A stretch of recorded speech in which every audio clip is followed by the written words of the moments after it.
Selamat pagi semuanya, bertemu lagi dengan Enda Nurafida di acara podcast Rumah Sakit Hermina. Nah, kali ini podcast yang part 2 ya.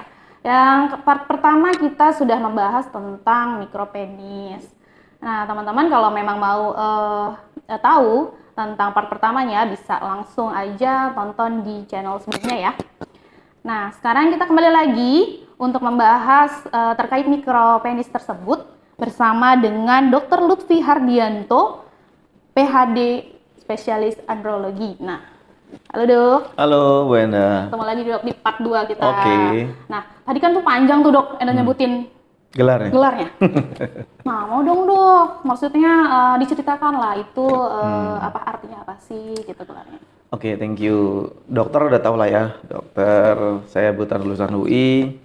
Kalau SPAND-nya saya dari UNAIR karena memang di situ the only one di Indonesia pendidikan andrologi. Wow. Di tempat lain belum ada. Mudah-mudahan segera ada di tempat lain. Kemudian kalau PhD itu kan philosophy of doctor sebenarnya equal dengan dokter di Indonesia. Cuman kalau PhD itu memang gelar dari luar negeri ya. Saya ngambilnya di Hyogo College of Medicine di Jepang kebetulan.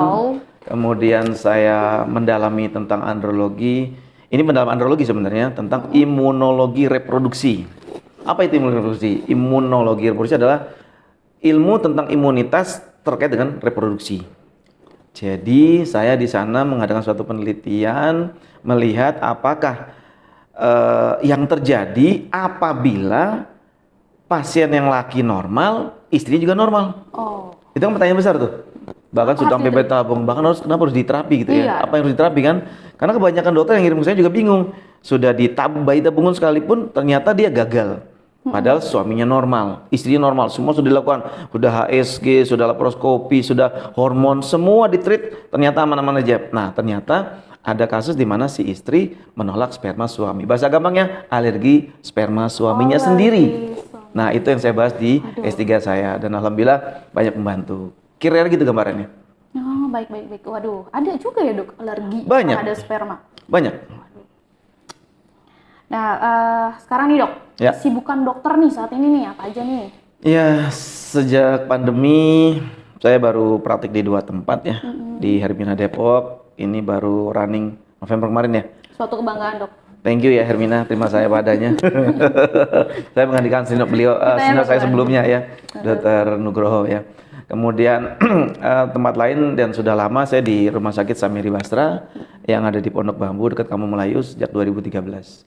Dan di situ saya menangani pasien yang ya sama dengan di sinilah, dari mulai yang mikropenis, kemudian hipogonadism, kemudian mengalami sexual dysfunction gitu ya, infertility dan beberapa kasus yang lain. Kira gitu. Baik. Dari sekian banyak rumah sakit, kenapa harus memilih Hermina, dok? Yang pertama memang Hermina kan sangat erat kaitannya dengan kan RCA ya. Ya, awalnya. Awalnya. Terus ya pokoknya banyak anak kayak gitu-gitu dan banyak objinnya juga. Brandnya juga cukup bagus, bukan cukup bagus ya, sangat bagus lah ya. Gitu, dan saya sudah lama memimpi-mimpikan kapan bisa bergabung di Hermina. Alhamdulillah dapetnya di Depok ya. Kebetulan orang tua saya di Depok juga sih. Oh gitu. Saya ini asli Depok, SMA 2 Depok dulunya. Ya. Halo SMA 2. Jadi nostalgia. Nostalgia betul. Baik dok. Ini kalau kita kembali lagi ke mikropenis, cara mengetahuinya tuh gimana sih dok yang punya penderita mikropenis itu? Baik, jadi gini Bu Enda, mikropenis ini sesuatu yang harusnya benar-benar diperhatikan sejak awal, terutama ketika lahir. Jadi ibu atau bapak yang punya anak laki-laki sejak dilahirkan harus cross check, benar nggak penisnya ada, benar nggak bentuknya seperti penis. Kadang-kadang ada ambigu, jadi ini penis atau klitoris gitu loh. Nah itu harus ditentukan gitu loh. Kemudian ini bentuk vagina atau yang lain, itu harus dipastikan. Karena kalau ambigu gitu akan menentukan masa depan seperti apa. Kan mungkin Bu Enda juga lihat di TV kan, dulunya cewek jadi cowok, ya kan, dulu cowok jadi cewek kayak gitu-gitu. Nah itu harus dari awal diketahui. Nah kalau baru lahir memang secara teorinya itu panjang penis si bayi itu harus antara sekitar 2,5 sampai 3 cm. Itu yang normalnya. Ya, normalnya ya? Sekitar gitu. Ada yang 2,8 sampai sekian gitu ya. Setahun itu kira-kira 3,3 sampai 4,4 cm. Itu harus diukur. Cara ngukurnya gimana? Kan dia belum sunat nih pasti ya. Jadi biarkan si bayinya tidur, penisnya ditarik sejauh-jauhnya, ambil penggarisnya nempel di tulang di atas penis.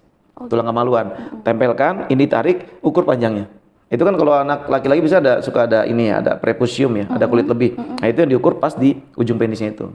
Kalau di ukuran normal kita tenang. Kalau nggak normal kita perlu mencari pertolongan. Nah, itu kalau ukurannya nggak normal nih dok, apa yang harus kita lakuin dok? Betul. Jadi memang berdasarkan usia tuh makin lama makin bertambah panjang penisnya. Seperti usia, ini saya bacakan aja ya, saya nggak hafal juga sih. Kayak usia 5 tahun harus 4 cm sampai 5,3. Itu harus diukur itu. Kemudian usia 13, 6,6 sampai 9,3 cm.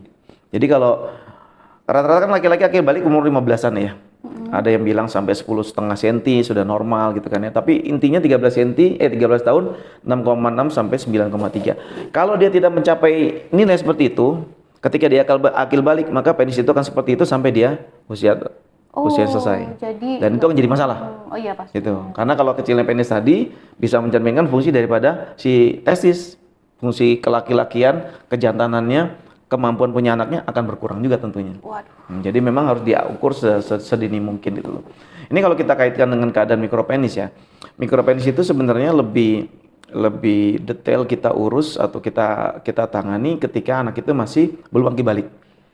Dan saya sering menemui anak-anak yang berbadan besar, justru penisnya mengecil. Nah itu dia, itu yang sering banget terjadi gitu kan. Dilihat dari postur tubuh dok, apa emang selalu kayak gitu dok? Betul. Ini kalau kita kaitkan dengan keilmuan ya, bahwa hormon testosteron itu akan membuat penisnya berkembang seperti apa adanya. Dan hormon testosteron ini akan terhambat oleh hormon-hormon lain, salah satunya adalah estrogen. Nah, yang kita lihat anak-anak yang berbadan besar biasanya sering makan junk food. Saya nggak perlu sebut merek, tapi rata-rata hewan-hewan atau makanan yang disajikan dalam menu itu mengalami pemaksaan pembesaran. Ngerti ya? Dalam waktu sekian hari, sekian minggu harus besar, lalu dijual. Ternyata dikasih stimulus. Itu hormon. Ternyata hormon itu bertentangan dengan fungsi testosteron si anak kita. Sehingga testosteron harusnya dia berkembang atau membuat penisnya menambah, tapi karena ada ini dia akan tertekan. Pertumbuhannya jadi mengecil. Maka biasanya anak-anak kita yang badannya besar, penisnya mengecil atau kecil. Itu karena tertekan oleh hormon yang tadi. Jadi tadi pola hidup juga, pola makan ya, Pasti. yang mempengaruhi ya. Betul. Waduh, semakin menarik. Dan ini pun nggak bisa kita anggap suatu yang enteng ya. Oh sangat, tidak boleh, karena akan menentukan masa depan si anak ini. Gitu. Ya, untuk semuanya teman-teman nih yang pengen tahu lagi untuk kita bahas mikropenis ini, karena semakin menarik aja nih pertanyaannya dan juga ulasannya dari Dr. Lutfi sendiri. Kita akan lanjut lagi ke part selanjutnya. Jadi kalau tetap ikutin part kita sampai habis pastinya ya dok. Oke.